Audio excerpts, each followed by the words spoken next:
All right, everybody, welcome back to this podcast. Today, we've got a super special, really personally special guest who happens to be that guy who inspired me to get out of the hospital and chase waves and to believe that I could do anything again. This is a picture of Mike Coots, who we're about to talk to, who had his leg bitten off by a tiger shark and turned that experience around to become one of the most vocal advocates for shark conservation on the planet, and an adaptive surf champion.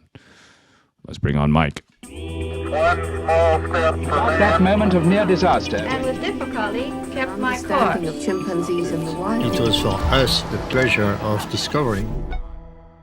Oh, Mike, it's so good to see you. You know, I see you every day, though, because you have a special place, sitting on my... This is literally sitting next to me every single day, this picture of you.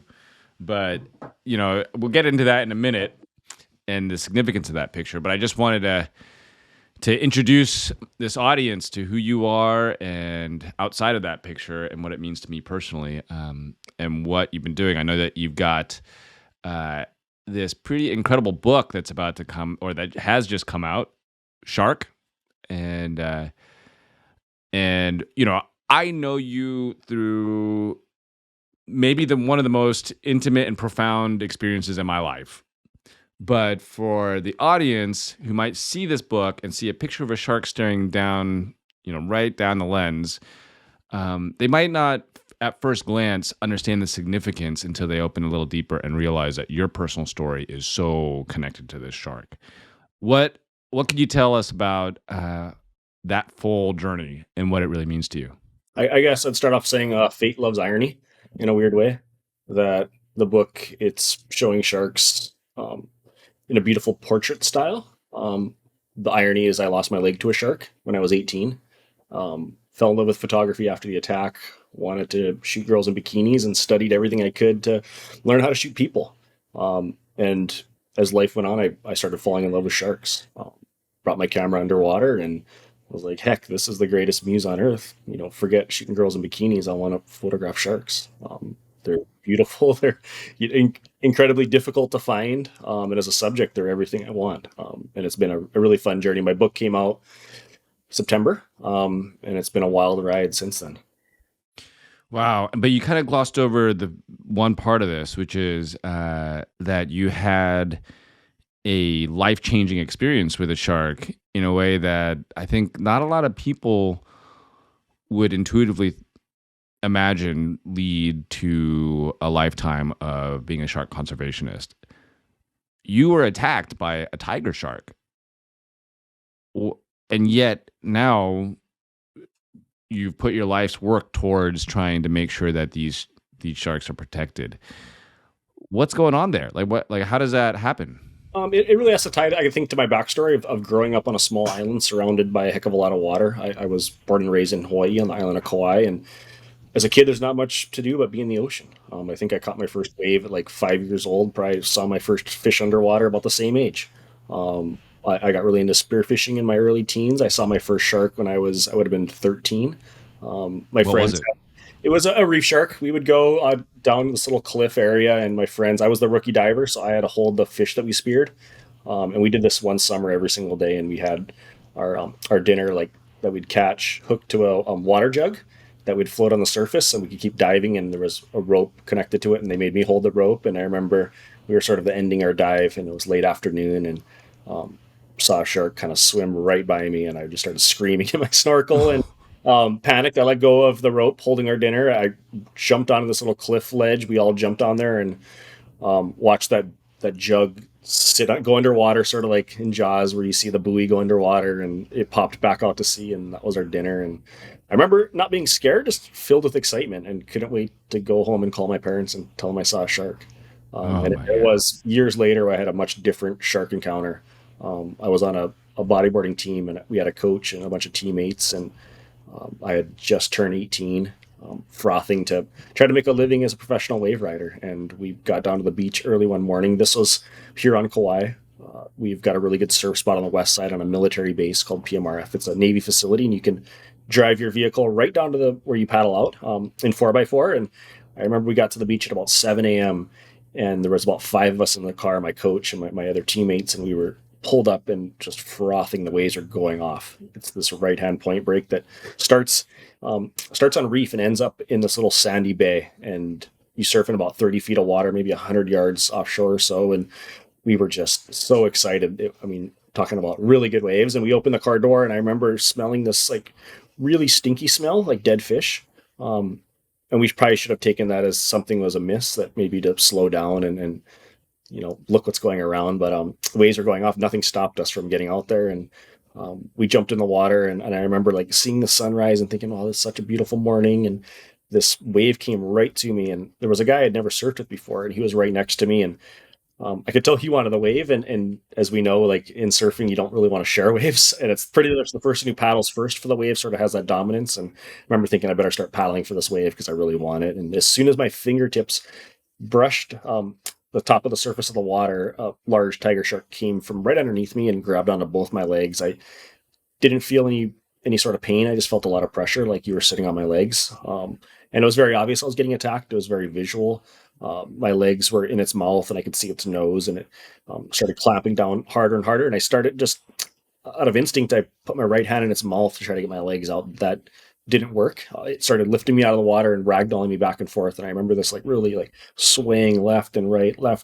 And I punched it in the nose. That's all I could think to do. And I gave it three good smacks right on the nose. It let go of me. I got back on my board, and I looked at the guy next to me, and he was like as white as a ghost. Like his eyes were just like sticking out of his head, and he was really freaked out. And I looked at my index finger because I started seeing some blood, and I could see my finger was split open, and I saw my bone, and I'd never been hurt that bad in my life. And I was like, oh boy, I better get to shore fast. And this finger right here, it kind of cut it open, and it was like just completely split open like a baked potato. And instead of sour cream was blood and guts, and really gross. I didn't know what to do or say. I yelled at the guy, the stranger. I was like, "Shark, go in!" And he just beelined it to the beach, and I started paddling behind him. And I'm paddling, and my right leg starts doing this uncontrollable spasm, like this shake. And when you're paddling, you don't see what's behind you. You're just looking forward. You're in a prone position, and was thinking, I'm gonna turn over my shoulder and see a set of jaws finishing me off. I looked over to see what that shaking was, and it wasn't a shark. It was my leg completely severed off. Oh my gosh. If you took a samurai sword and just whacked it right off. Very clean, bit right off, right above the ankle, and huge squirts of blood squirting out every time my heart beat. I remember very big, just these big squirts. And just seeing this image of your body. And I went from like, oh no, my finger, to like, I'm probably going to die. All within a couple seconds. And luckily a little wave came. I rode it right up to the beach. The wave kind of spit me right up this little sand dune, and I tried standing up, but without a foot you can't stand. I just tried getting up. I've done it my entire life since I was born, getting up and standing on 2 feet, and without a foot you can't stand. I rolled back down this dune a little bit. My friends saw what was happening. They rushed up to my aid. My friend Kyle dragged me up a little higher up the beach, and quick thinking, he took my leash, made a tourniquet with it, saved my life. I wouldn't be here without his quick thinking. This guy Keith saw what was happening in his 4x4 truck further up the beach, beelined it right to us. And as soon as he pulled up to us, I remember Kyle saying a prayer for me, and I was closing my eyes and thinking I was going to die, but it was a really peaceful feeling. It wasn't scary death. It was just calm and sort of a surreal feeling in a way. And I almost felt like I was watching myself in a movie from like a third person. And opened my eyes, and they threw me in the back of Keith's pickup truck. And it was happening so fast, nobody thought to jump in the back of the truck with me. He just basically took off and hauled ass to the emergency room. And the tailgate was down, and we got on the main road. And I remember not wanting to look at my injury, so I started playing with the board bag that he had in the back of the truck. It was this cloth knit material, and I just took my fingers and started caressing it, and I'm not going to look at my injury. And I remember getting really hot and ripping off my wetsuit top, and then a second later getting really cold, wrapping it around me, and going into shock. Right? Yeah, going into shock. And we passed this one car, and this was like time for people to be going to school. And I remember we like passed this mom and daughter, and I made eye contact with them. I'm not looking at my leg, but I remember looking at their eyes, and they're just how like they were so freaked out, and you know how you can sort of judge your injury by the reaction of others. I was like, this isn't good.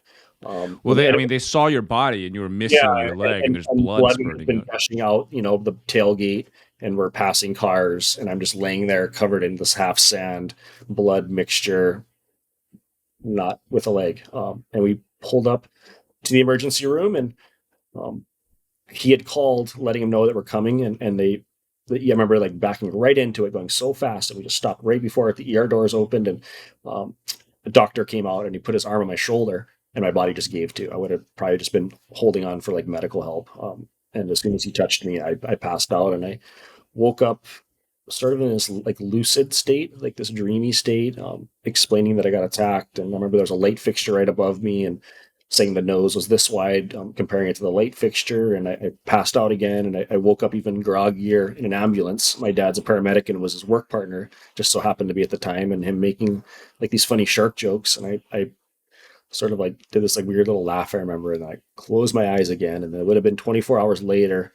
I woke up in our main hospital post surgery, and it was like out of a movie again, like your eyes flickering, and then all of a sudden the light comes in the room, and people are staring over you, and it's this real serious situation. And my mom's like, you know, should I tell him to the doctor? And the doctor's like, you know, yeah.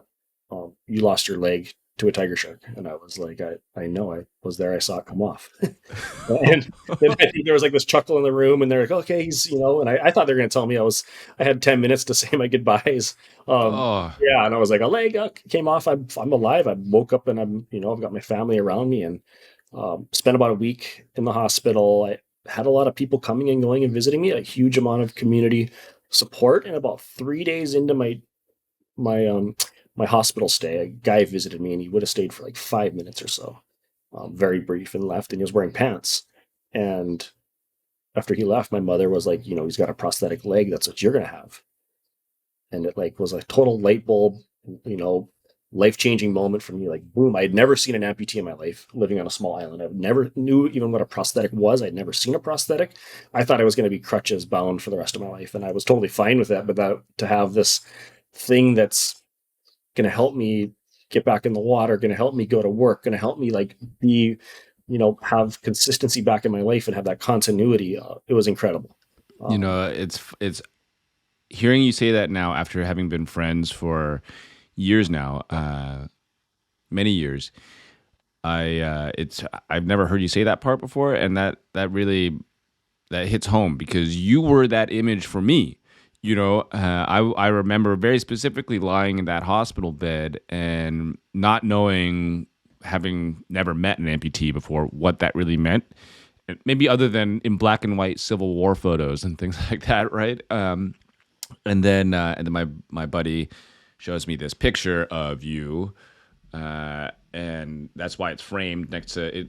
This framed photo kind of moves around the house. It sits in our dining room table sometimes, in the office, and everything else like this, because this one image represented everything that was possible.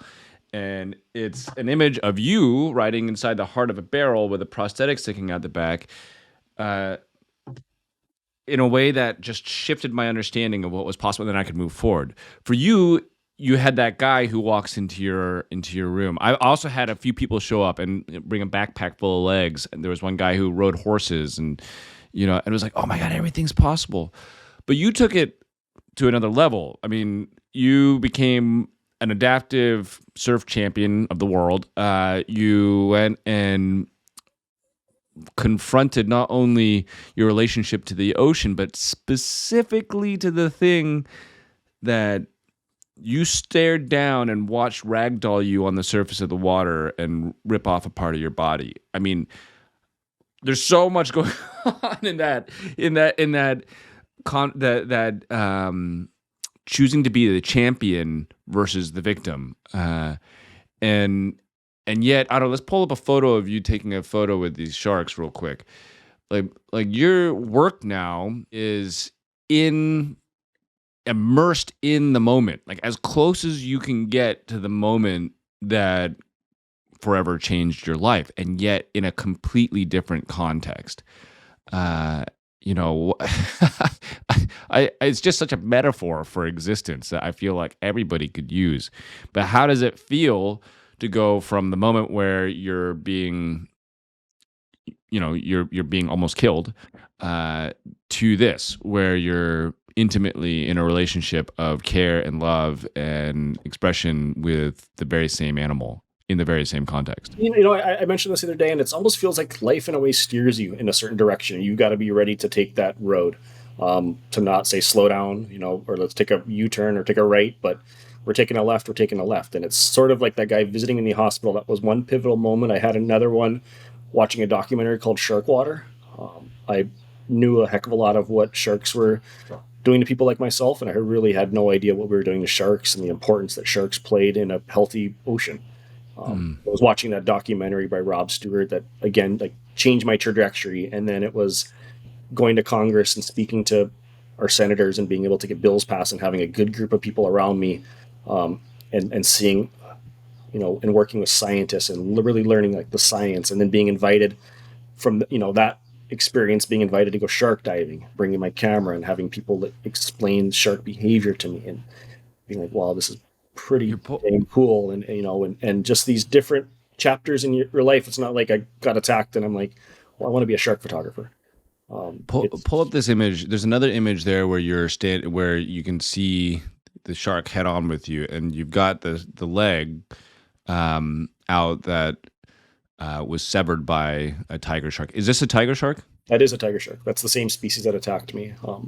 So the science of it, the emotions of it are captured in this image. It's so profound, but it looks like here the shark is like a puppy dog playing with you.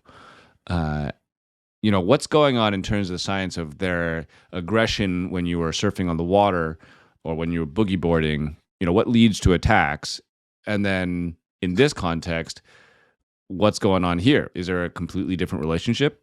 Absolutely. In this context, you can see how clear the water. This is in the Bahamas. We've got 100-foot plus visibility, incredibly clear water.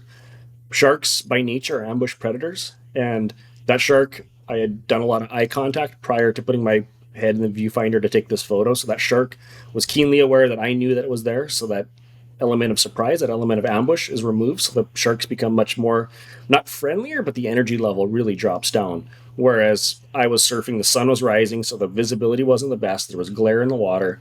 That shark was probably in the area because of that stinky smell. There was dead fish in the area. And I'm on the surface of the water. So that eye contact, that element of surprise for the shark is now so heightened that it feels comfortable trying to see, and they don't have hands to test out if it were a meal or not, but to use its teeth to, take a exploratory bite on me and stuff like that, as it does happen. Is I'm a statistical anomaly. Like, it's very, very rare. I spent my entire life in the ocean, and to have one, 4-second encounter with a shark compared to all the hours and hours and hours, it's a very low risk. And it just doesn't happen that often. I've got a coconut tree at my parents' house that just got cut down, and was curious. 150 times more likely to die from a coconut falling on your head. Are you serious? Attacking you. Man. Yeah. But those are two completely different scenarios. You're surfing a surf spot with the sun rising and low visibility. That's the best time. I mean, that's the best time to surf, right? The sunrise and sunset. That's the best time. And I still surf, obviously, at sunrise and sunset, or river mouths, or rainy days, or whatnot. But diving with sharks is completely different. You're underwater. It's clear. The sharks know you're there. You want to go with somebody, obviously, that's very comfortable with those species in that area when you start diving with sharks and learn shark behavior. They're sort of like dogs, and they can give you cues of when they start getting agitated, and to really have your head on a swivel and always look around. So oh my gosh, look at that. But that's a huge tiger shark. How big is that one? That would be about 12 foot. Is that what attacked me? That's the same in size as the one that attacked you? Yeah. Oh my gosh. So in this image, we see you, but what are you seeing? Are you seeing the experience that you had when you were 13 years? How old were you? I was 18. When you were 18. Are you? I mean, you're looking down the barrel at almost the same positioning, right? Like right into the eyes with your legs forward. The only difference is that your leg is now carbon fiber, and it's not exactly in its mouth, but it's pretty damn close. So, like, are you having flashbacks at this point? Yeah, no, and I post this kind of image on social media, and people will comment like Stockholm syndrome and things like that. And um, I don't really feel like I'm this crazy shark guy. It's just if I took you underwater, you're a photographer, and you started photographing sharks, regardless or not you've had an experience with a shark, you'd be like, this is a really cool subject. And I see a lot of photographers that transition into underwater photography and they gravitate towards photographing sharks. There's just something What about is it? the subject. Is it the feet? Like, is it It's because do not they the have a spirit. spiritual essence to them, or is it like that you can feel their intelligence? Like, what is it? I photograph fish, you photograph dolphins, you photograph turtles, you photograph a shark, it feels like you're looking at a dinosaur. Like you're looking at the most prehistoric thing there is on the planet in a way. Um, Wow. there's not many Wow. things on Earth I think that give you that dinosaur feel, and sharks really do. And it's one of those things you've got to be underwater and dive with a shark to really be able to comprehend that. It's a little hard for me to verbalize to a Yeah. person what it's like to look at a shark or look at a bigger shark, like let's say a great white or tiger. Even like Oh, we got great whites over here. I mean, you don't have as many great whites in Hawaii, right? But they've been showing up almost every day here in San Diego, and especially over the last couple of years, it's like now with the drones up, you see that they're in the water with us all the time, and yet there's still not as many attacks as you would think if they were the aggressors that have been made on seen every Hollywood day. films. Right. Yep. Exactly. But okay, so just funny thought here. When I go hiking into the jungle, I put my prosthetic forward because I'm like, any snake Yep. is not gonna it's not gonna stand a chance against this metal. Do you have the same feeling when you're that close to a tiger? Are you like, well, put the prosthetic forward because if I need to shoo it off, it can take the leg? The funny thing is, I almost try to not put my prosthetic forward, or sometimes even have a prosthetic. The metal, they're attracted to a bit of that metal. Oh, really? Like Yeah, a fishing lure? a little bit different frequency. No, not so much a fishing lure. Just, I think it's just the whatever it is. Like you see sometimes sharks biting like the props of boats. They're just or the side, a side of a shark cage, and they're obviously it's not because they're hungry. It's just something about that energy return. Oh my god. Yeah, on their sensors. Has that happened to you? Have you had one bite your prosthetic? No comment. I did. I had Oh. a nibble on a bolt on my running blade, and it was just because of the bolt. Obviously, it wasn't hungry. It was just curious about my prosthetic. Mike, and yet you still go down. I mean, that's so. I lost my leg again this year. I was crushed under a boulder, and it took out my prosthetic. And for me, it was pretty like whoa, full circle again, and relived the whole moment. But when the tiger or when the bull or whatever shark comes and chomps on that prosthetic, it's as direct a line to this is the memory as possible. Yet, I don't want to speak on your behalf, but what I see in your work is that you're now advocating for the conservation of this species. Why? Like, what is the reason to conserve these beautiful animals? Yeah, they're an apex predator, and they've got a very unique position as a keystone species. They get rid of the sick, the dying, the disease, and the weak. Without sharks, we won't have a healthy ocean. They keep everything below them as a predator, all their prey in check, and keep the genetics strong. They're sort of like the garbage men and women of the sea. Your garbage man doesn't come to your house for a week, gets a little stinky, but doesn't come for a month, doesn't come for a year. You're not going to want to live there. And that's the same with the ocean. And that's the same with sharks in the ocean. And we don't have a healthy ocean. We don't have a healthy planet. I feel like this diving with sharks and being with sharks, it's a bigger purpose in a way. And maybe it's using my irony as a shark attack survivor, but more importantly, I hope it's just using my talents as a photographer and showing sharks to the general population in a way that sort of balances what Hollywood has told us, that they're these mindless, killing, man-eating devils that just want to rip off anything that goes in the ocean. Where that's further from the case, and there's only a couple species that have known to attack humans. Out of how many hundreds of species there are, we need sharks for a healthy ocean. So I mean, it's really beautiful. It's really beautiful. Just the whole journey that you've been on. but talking about sharks specifically and the reason to keep, to protect them. Last time I saw you, I think we were in Hawaii, or it might have been Indo, but we were in Hawaii together filming what we'll talk about in a little bit, which is the Barrel Project, and we were hanging out with Pahaku, and he was, Pahaku is a descendant of Hawaiian chiefs. For everybody who's listening, this badass, awesome dude who shapes from dreams, from memories, the wood boards of the ancient Hawaiians. And when he talks about tigers, he talks about them as the spiritual gods of his line, and that there's almost like the big brother sort of primordial relationship that the sharks have with, the watermen who sit on surfboards and try to experience the ocean as part of their home. Like, do you get that feeling? I mean, when you, because you grew up in Hawaii, and you have the most intimate relationship with sharks of anybody I've ever met. I have a lot of friends who shark dive. I don't have any friends who shark dive after surviving a really intense shark attack.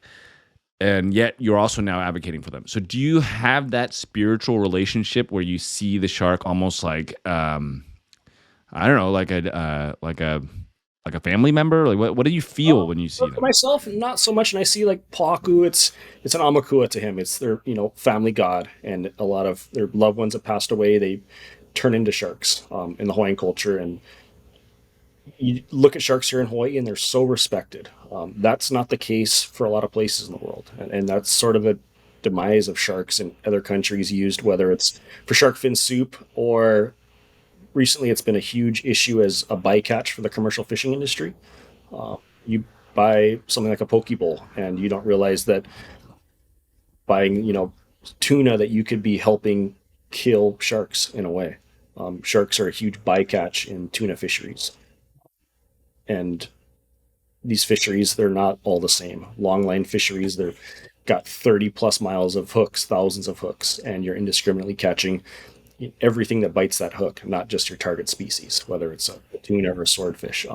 So it's really these different pressures that are on sharks. Shark fin soup, it's about 100 million sharks a year killed for their soup. We don't know the figure for the bycatch of the commercial fishing industry, but I can imagine it's not good. Many species of sharks are on their way out.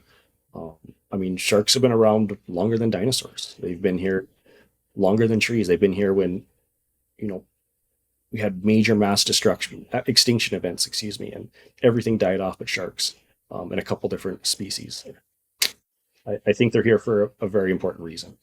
Yeah, no kidding. I remember generationally, at some point, my generation took over, because in Hong Kong, it's up to the family. Basically, you have these big family banquets, and then it used to be that a couple of people would order for everybody, and they were sort of like the senior ranking members of the family. And I remember when my generation took over,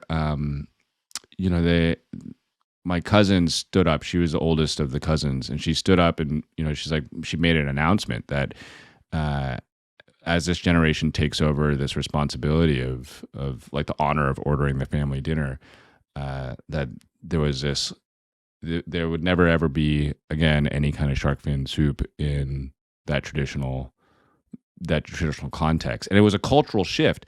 And I think it had to do with interactions with nature that people might not really see as, it's debatable, right? Like, what's the role of a Sea World or an ocean park or a thing like this? Because it's also I watched the same movies that sort of created the strong backlash against these experiences in captivity. But those interactions also led to this cultural, in some ways, especially in Hong Kong, this place Ocean Park is like a theme park that has huge aquariums and things like this. And I do remember that moment and thinking, well, maybe this is a cultural shift that had occurred because of a deep relationship to nature that was built at a pivotal moment in someone's childhood or something like this.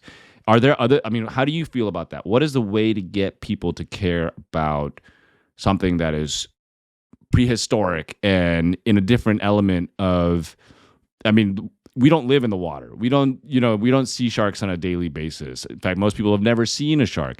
How do you get people to care, to be able to make consumer choices that are driven by empathy and understanding? Well, I think it goes back to, and that's beautiful about your family. I think it goes back to that is this shift, and it really only happens with information. And I feel like this generation now, we have so much information, and you live in a city that's hundreds, thousands of miles from a coastline, that you are able to watch a documentary, whether it's on YouTube or on social media, and understand what's going on in the oceans and see imagery of beautiful things like sharks and want to learn more about that. And then, speaking up to your family and saying, let's surf something different this year.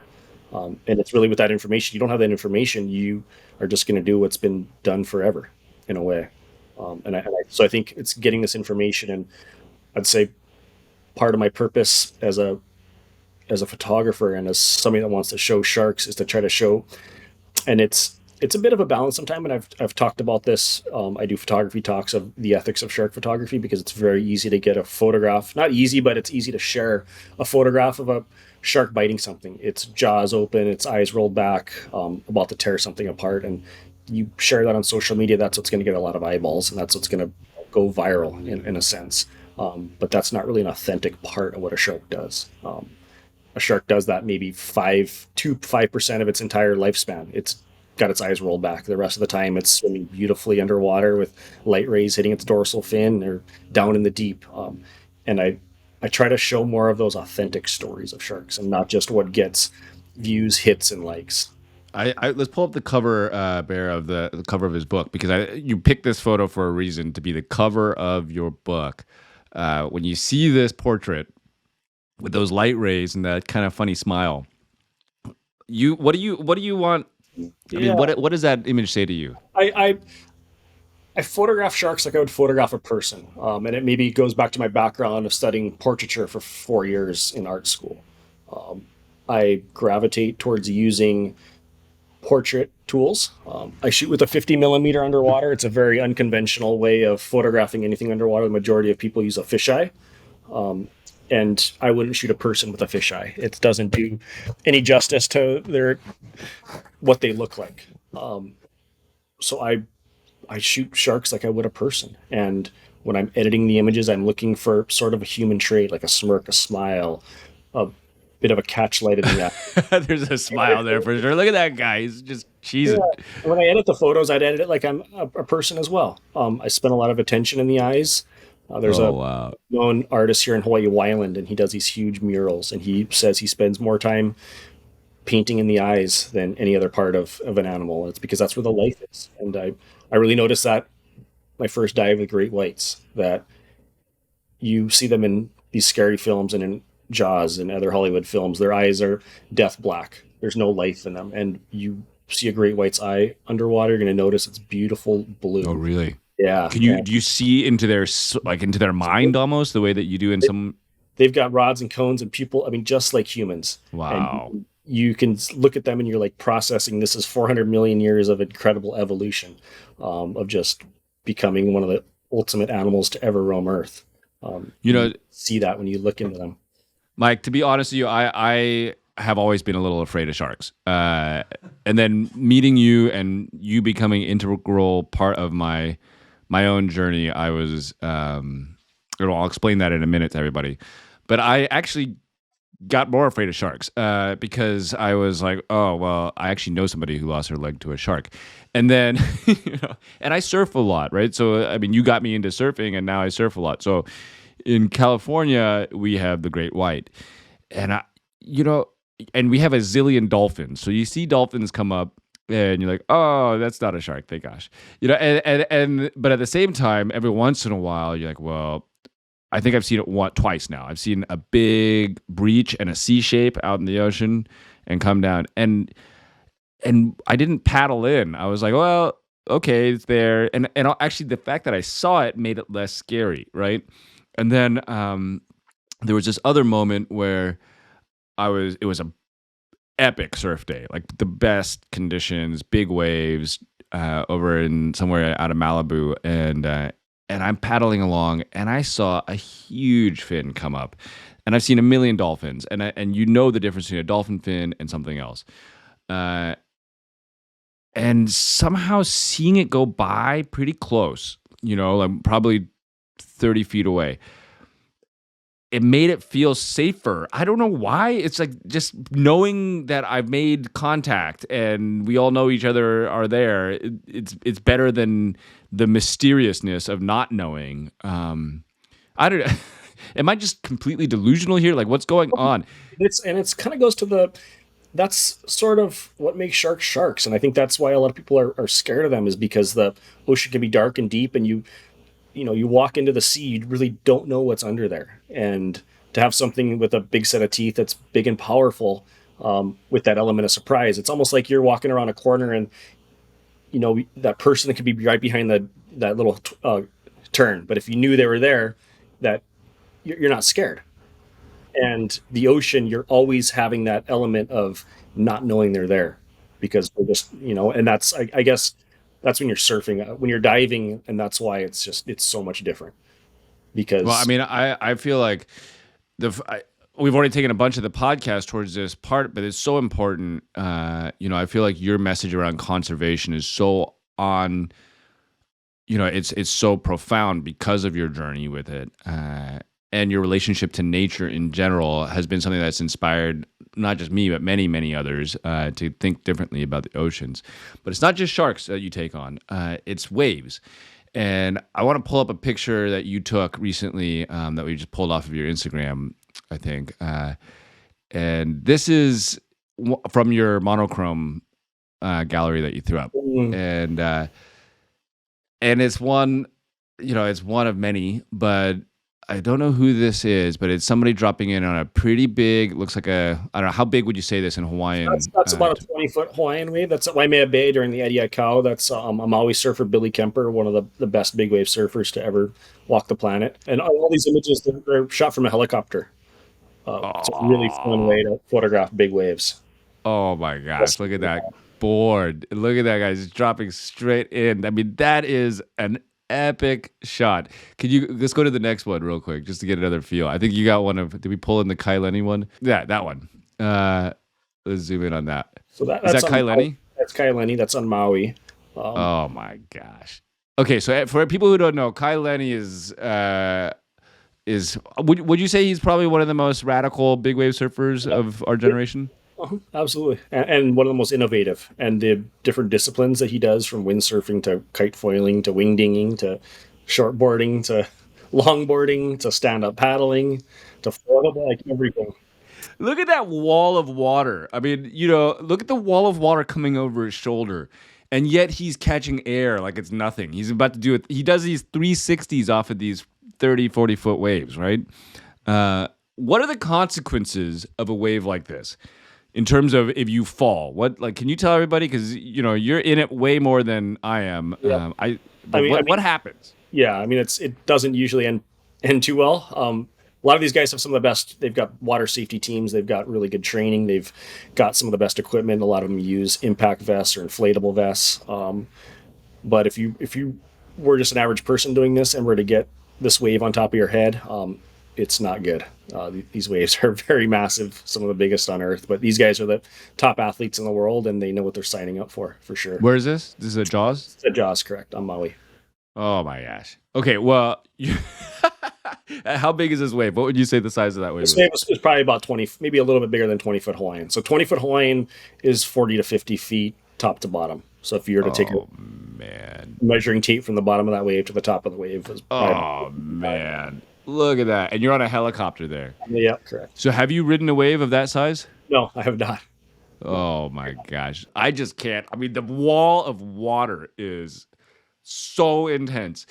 And yet you're facing these kinds of elements and seeing beauty in it the same way that you see beauty in the shark staring you down, right? In my mind, I'm like, wow, he's got this relationship to nature and its forces that gravitate towards the extreme, towards the intense, towards the power.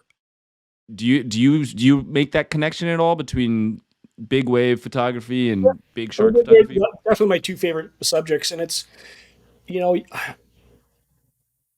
I try to show something different, unique, and a story that hasn't really been told. There's 100 people this day on the beach photographing this wave. I was the only one in the air at this angle, and to really show, I think, the essence of what sharks do, or what these talented big wave surfers do, in a new way, and in a way that people haven't seen. And I that's sort of one of my goals in photography, is to really tell a new story or show something in a new light. Um, My I think my single greatest surfing moment, other than you teaching me how to tow in, was was just on a random day on the North Shore and out there in the storm, and then Kai Lenny was there. He pops out and happens to be in the perfect spot always at the right time, when the conditions are perfect. And then he called me into a wave. He's like, "Go, go, go!" And I totally ate it and got washed up on the rocks. But you don't say no when he says go. Like when Kai Lenny says go, you're like, "Okay, I'm gonna go." Oh man. Okay, so looking at this image, you're taking the photograph, you're seeing the thing, but you've also been a surf pioneer. You had your leg bitten off by a shark. Some guy walks into the hospital, says, "This is what a prosthetic's like." And then the next thing you know, what I know you as is a pro surfer. And at the time, not a lot of people were surfing with prosthetics. There wasn't a ton of adaptive surfing. So can you take us through that journey a little bit? Because that leads to the moment where I saw this photo, the photo of you crushing it inside the barrel. So when I got attacked, I was a diehard boogie boarder. There's a bit of rivalry between boogie boarders and surfers, and you would never have caught me on a surfboard. I went to college in Santa Barbara, and it's not good for bodyboarding. I spent the first couple of years pretty much out of the water, just studying and trying my best, to learn as much as I could at that school. And it would have been, I think it was my second to last year, and we were at this beach called Leadbetter with some friends on the weekend. It's this little tiny right hand, sort of a fun, really mellow wave.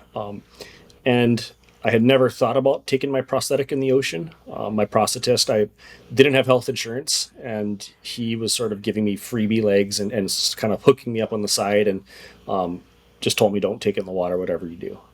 I won't work on it. It's not going to work," et cetera, et cetera. And really took his advice, and for years I didn't take it in the water at all. If I went in the ocean, I was always taking my prosthetic off on the beach and hopping in, coming in, drying my residual limb, putting my liner on, and putting my leg back on. And this day at Leadbetter, my friends had these little soft longboard surfboards, really user friendly. And I just remember it was like midday, sun is shining. I'm just like, I need to try this. And I slowly walked into the ocean with the board under my arm with my prosthetic, thinking maybe the bolts are going to start shooting off. My leg's going to melt, disintegrate, melt, and it didn't. And I started paddling out, and little wave came. I turned around and rode it and stood up, and I was like, "Wow, this is freaking rad." Totally hooked from then on. I was like, "Wow, this is very cool." Came in and did a good clean. Next day, took it back out again. Kept, wanting to keep riding more and more and more, and started like figuring out, well, what could I do a little differently to make this better? I started going on eBay, and there was used feet for sale. And I remember one day like buying, I think it was 12 feet from Germany, and it came like 2 weeks later in this big box, and I had all these different feet to mess around with, and started like cutting different angles of them and thinking maybe a smaller foot would be better, maybe this angle. And during this time, I had this camera. It wasn't the best camera, but it was a little point and shoot with a water housing, and I put it on the front of my board, and it would look back at me, and I had it on a timer mode. And these 4 years of college, every day I wore pants. None of my classmates knew I was attacked by a shark. A lot of them didn't know that I was missing a leg. I kind of just kept it hidden. Why? Maybe I was ashamed of my prosthetic, just because in Hawaii I'd never seen anybody like me, and I thought maybe it would just be better to wear pants. So every day, summer, winter, I wear pants, and I would wear a wetsuit, but you could still see my prosthetic when I started taking these photos. And this was MySpace days, and I remember after a couple surf sessions, I uploaded a couple to MySpace, and the comments of people were so incredibly nice. Like, and I kept posting more and more, and I just realized that it's kind of beautiful of what I have. And eventually the pants came off. I started wearing shorts and photographing more and more, and it started like kind of got spread a little bit on the very early days of social media. And then I got a message by this guy Dana, and he's like, I work with a company called Osur, and we're in Iceland. See your surf photos. I'm a surfer. If you'd love to come to Iceland and get a surfing prosthetic made. I was like, what? Because I knew Osur, and they're the best of the best in the world. And Osur, we're both, just disclaimer to everybody, we're both Osur ambassadors, but they are the best of the best, and they take care of, I think what's so cool about them is that they don't just make prosthetics to like think, oh, well, we're going to just get by. They're making prosthetics to be like, oh, you're going to push the limits of the human experience.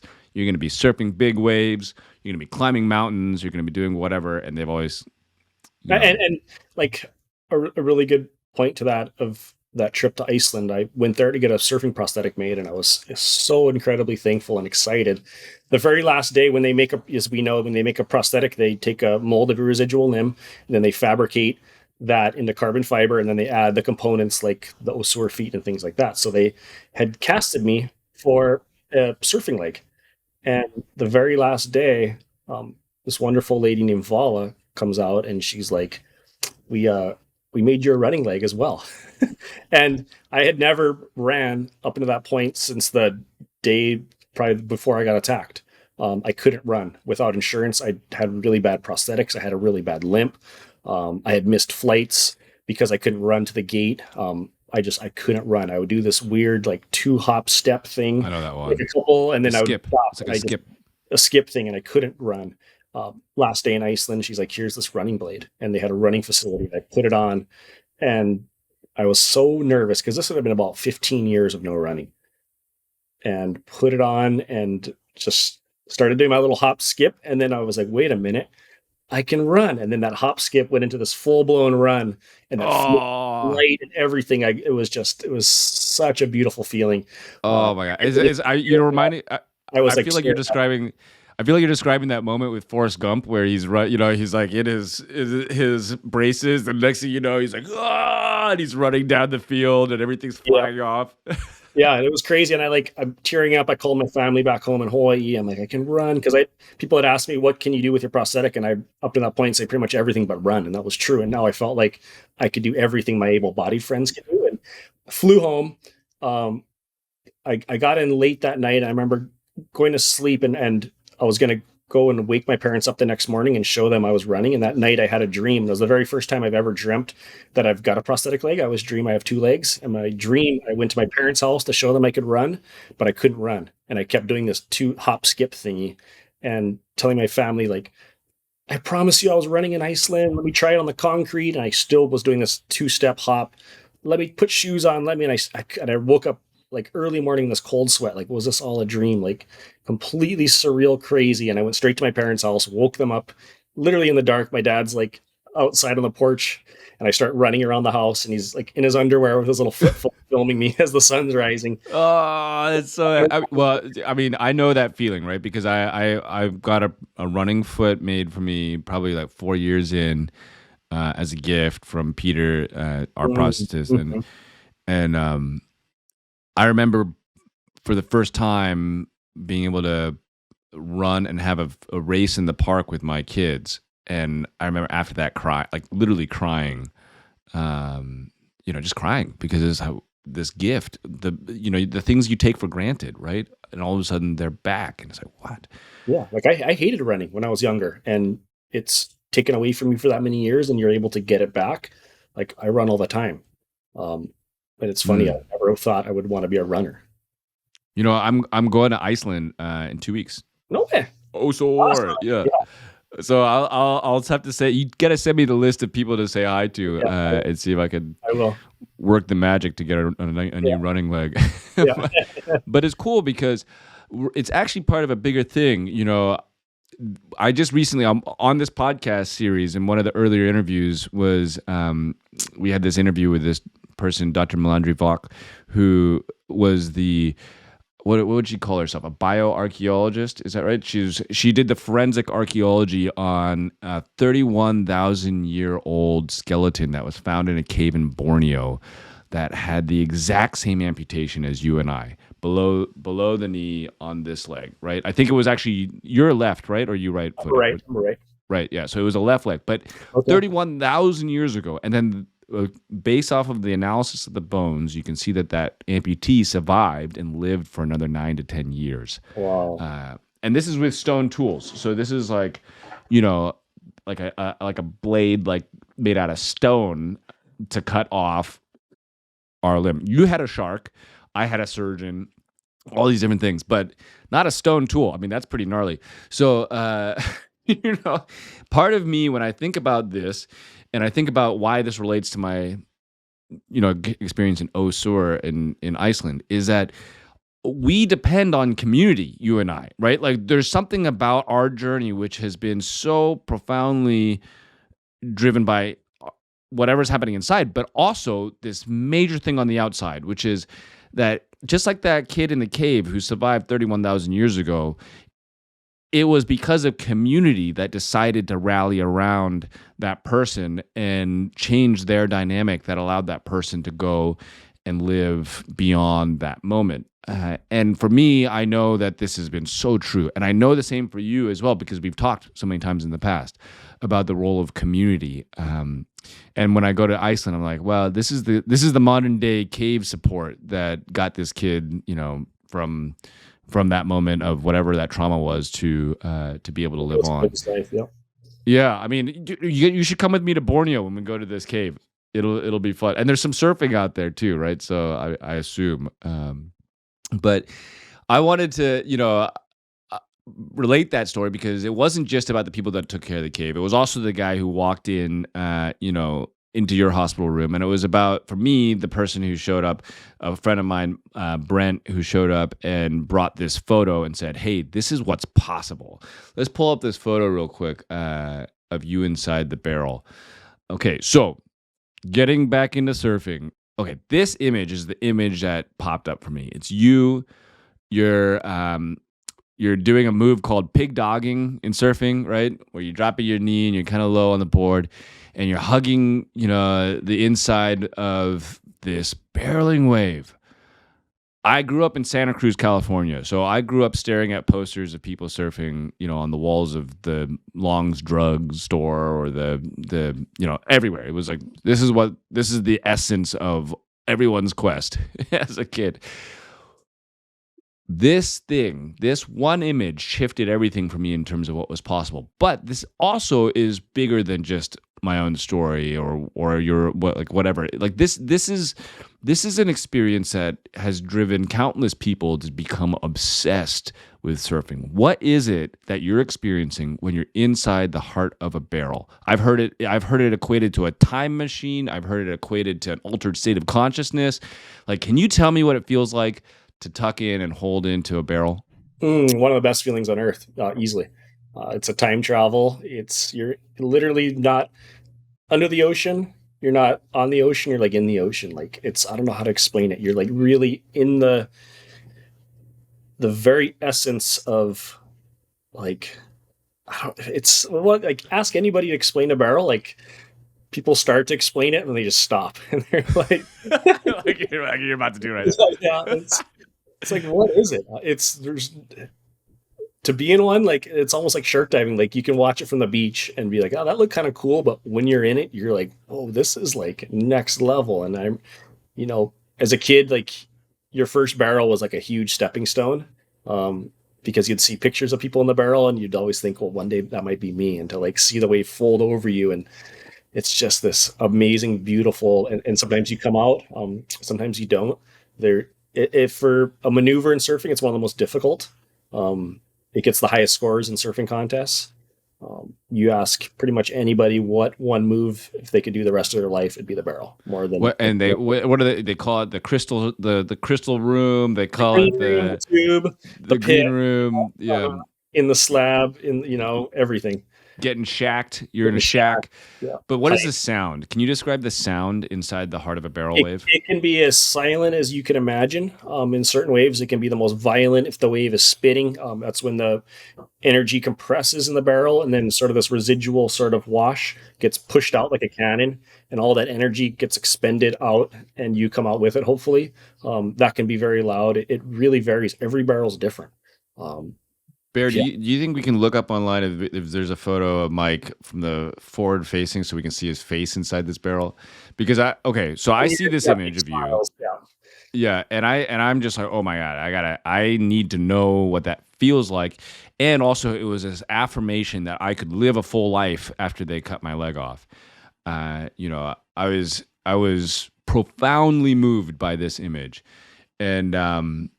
And then there was another image that had, first of all, how did you take this photo? Like, is there somebody? So I've got a mount on the tail of that board, and it's with a GoPro, and it's on the half-second timer mode. So every second it takes 2 photos. It's a little difficult because when you pig dog, what you want to do is kind of have your butt in the wave and maybe even your arm to slow down.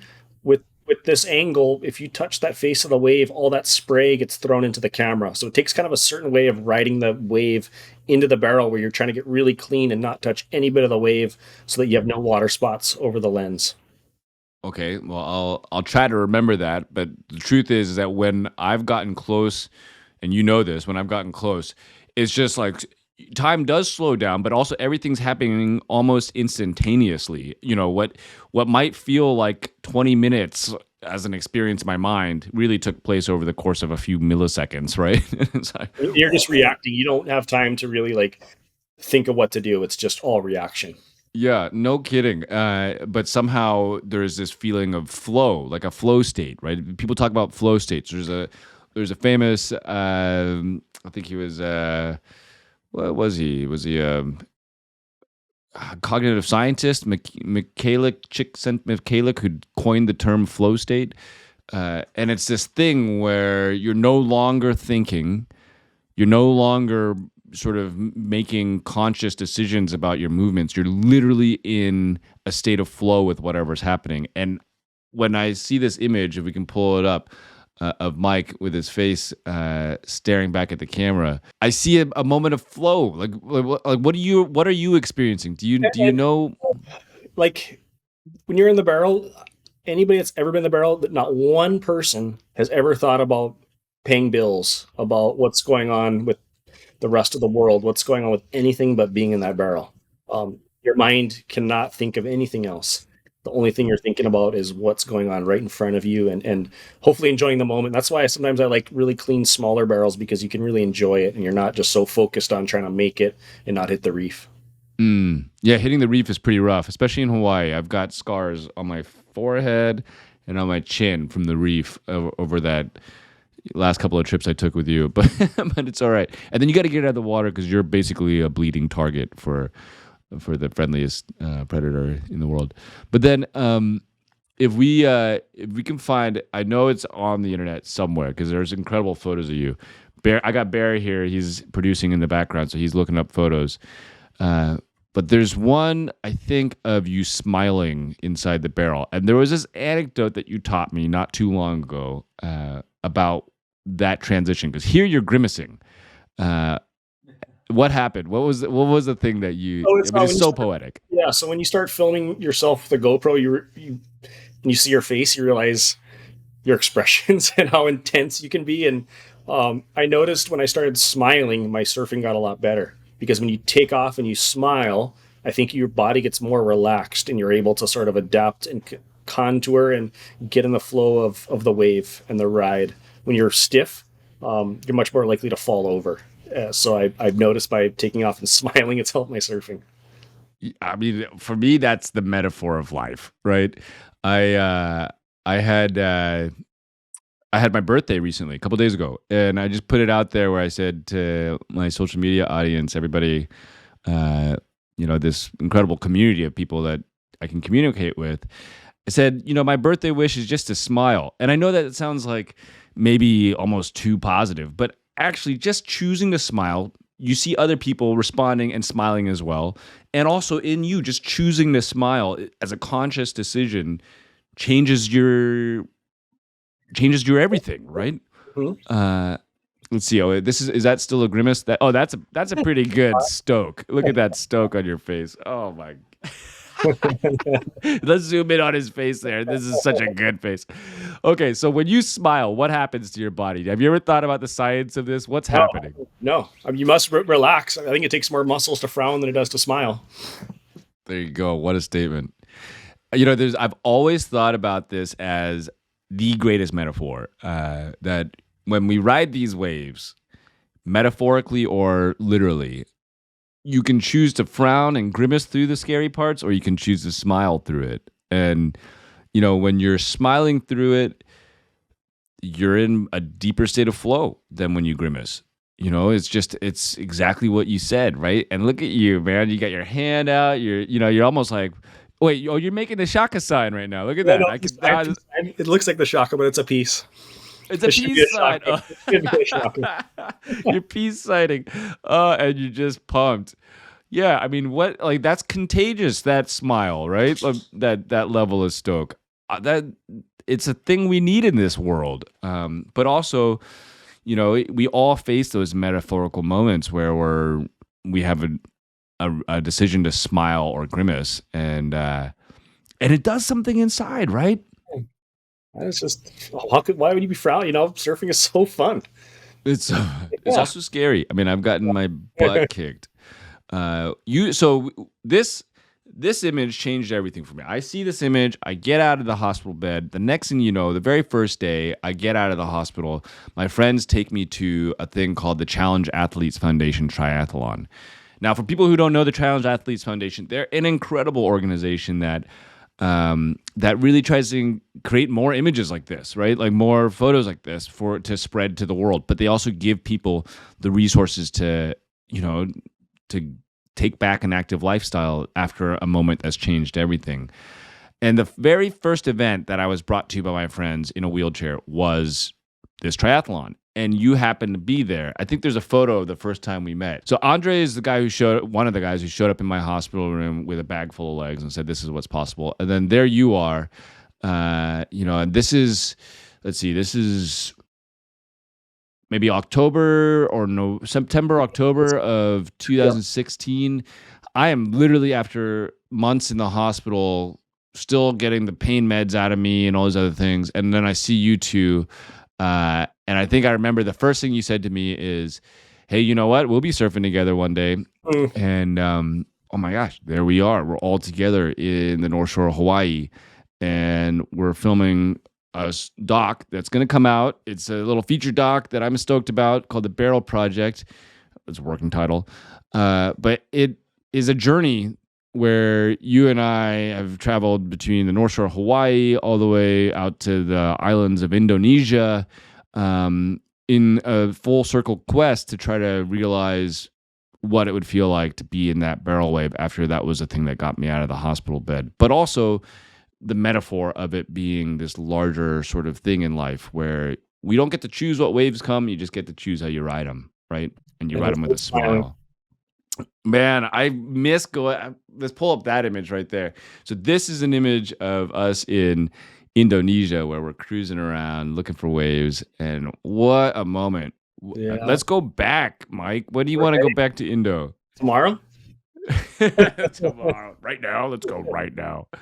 What is it? I mean, from your mindset, you've had your own barrel project that you've lived. What is the meaning of the barrel project? Because you've been a part of it from the center. What do you think about it? It's we got the saying in Hawaii: if can, if no can, still can. That if anything that as hard as it is, I think barrel riding and in surfing is one of the hardest things to do in any sport. We talked about this, like learning how to do a hole-in-one. Like, let's say you just start golf. Somebody can train you and you can spend a year with a good coach and golfing every day. And there's a good chance you could probably get a hole-in-one. It's going to take you 10 plus years if you're lucky to get a barrel. How difficult it is. But that being said, anything is possible. If can, if no can, still can. I'm gonna keep trying. I've gotten pretty close, and I've gotten into these smaller barrels. I never made it out of a big. I got into a bigger barrel in Nicaragua, and then it just absolutely destroyed me. But I had that glimpse for a moment, and that sound, and time slowed down, and then it just ate me, and it was so epic. But then you get crushed by a wave like the wave that Kaileni's on right now. Whatever, you see this wave, and you and I, we've been out for some bigger days, right? Like, I mean, we've been out on the North Shore. The day at Pupukea, that wave you caught was solid. That Kai told you to go on. That was a good size wave. Yeah, so this isn't me. This is Kai. but it was like a quarter of this. But anyway, you get pummeled, and then you're deep under the water, and you're held down. And another metaphor that I've experienced through this journey with you is that when you're getting tossed around, one reaction is to freak out and try to swim to the surface.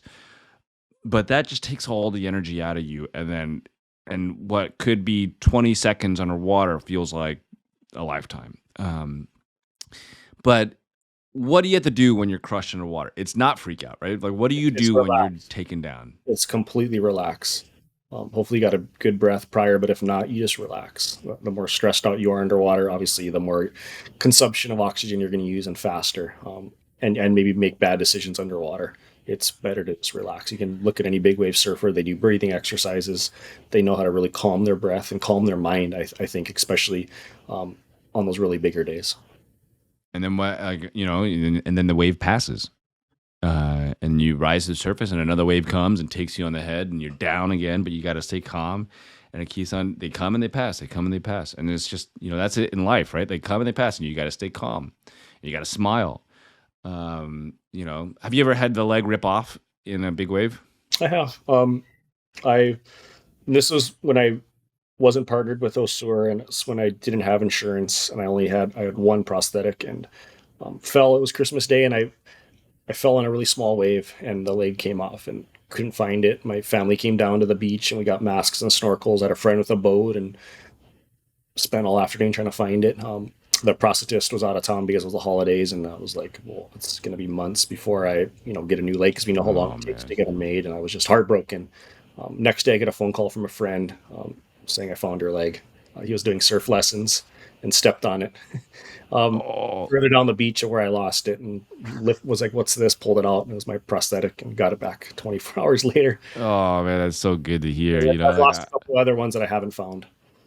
I attach mine to my board as a leash, so that if it gets ripped off, which it has, it's attached to the board. Yep. But that's also been worse for me in bigger waves, because I've been out on 10, 15-foot Hawaiian with Pahaku at times. And when it takes you down, even though I've got Jeff and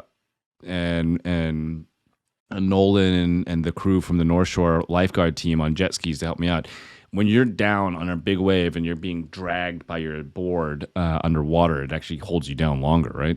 It does. And sometimes it's nice to see a lot of big wave surfers, they don't use leashes, because it's nice to be further away from your board. When everything's going crazy underwater, get that board away from you so it doesn't hit you. If it's tied to you and closer, there's more likely it can hit you. So you see a lot of big wave surfers go leashless. Wow, man. So, dude, I'm taking up a lot of your valuable surf time right now, because I know that. What time is it right now in Hawaii? It's evening? Almost 11 a.m. Oh, it's morning. Yeah, you're right. Yeah. It's morning. Yep. So you still got time before that sunset hour with the surf. That musky light that's perfect for.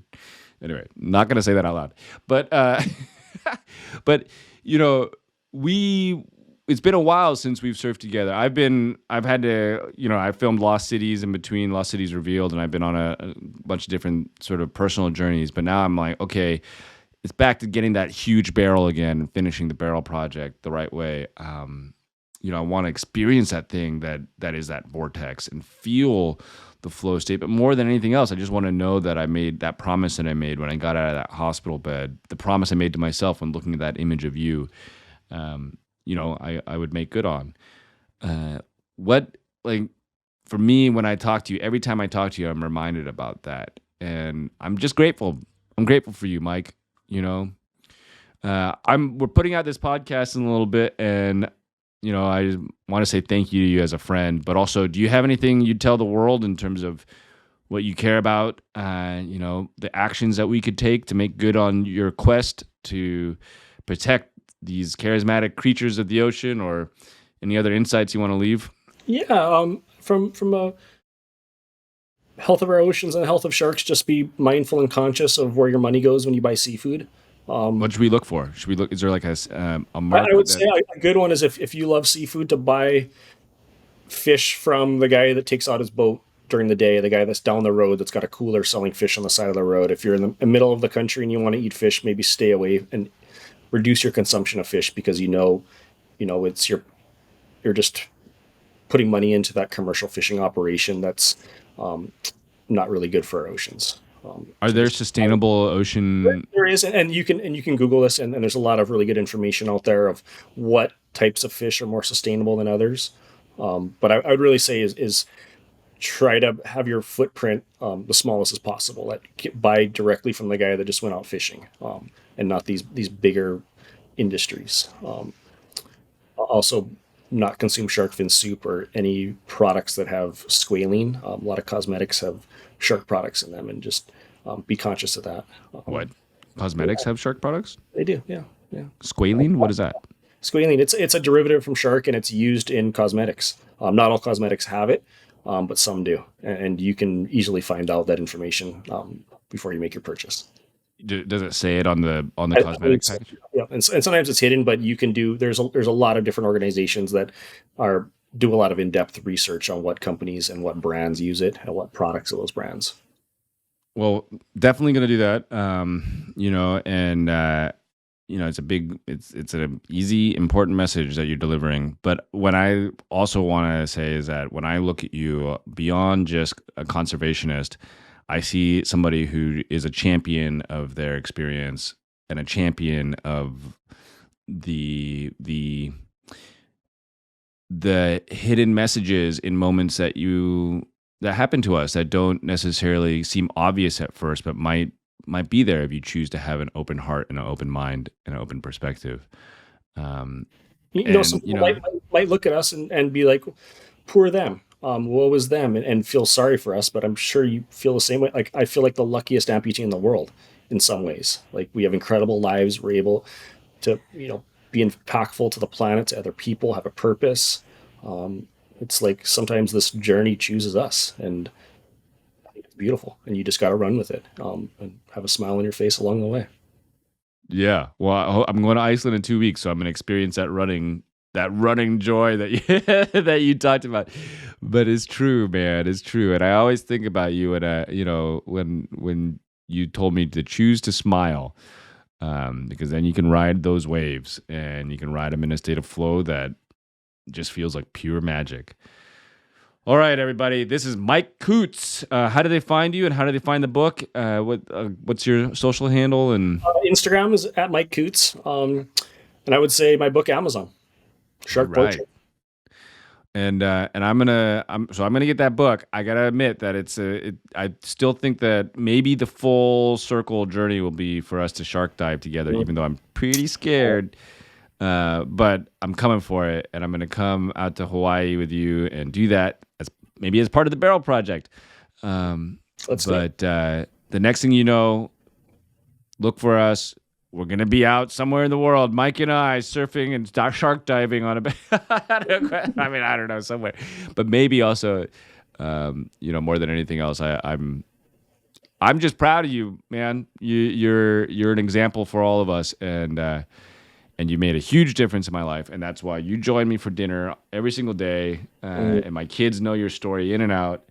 And now my audience and everybody that's listening, that's gotten this far, I know it's been a long one, but yeah, thank you, friend. Mike Coots, the pioneer and the smiling surfer who made himself a champion of the very thing that of the thing that he is. You are you, man. You're the shark. You're everything. You're all of it. So I'm grateful, buddy. Thank you, Oliver. Thank you. I'll see you in the water. Sounds good. Aloha. Aloha. Aloha means hi and goodbye at the same time, right? So are we Yes. starting over? Is that what's happening now? All right, brother. I'll Okay. see you soon.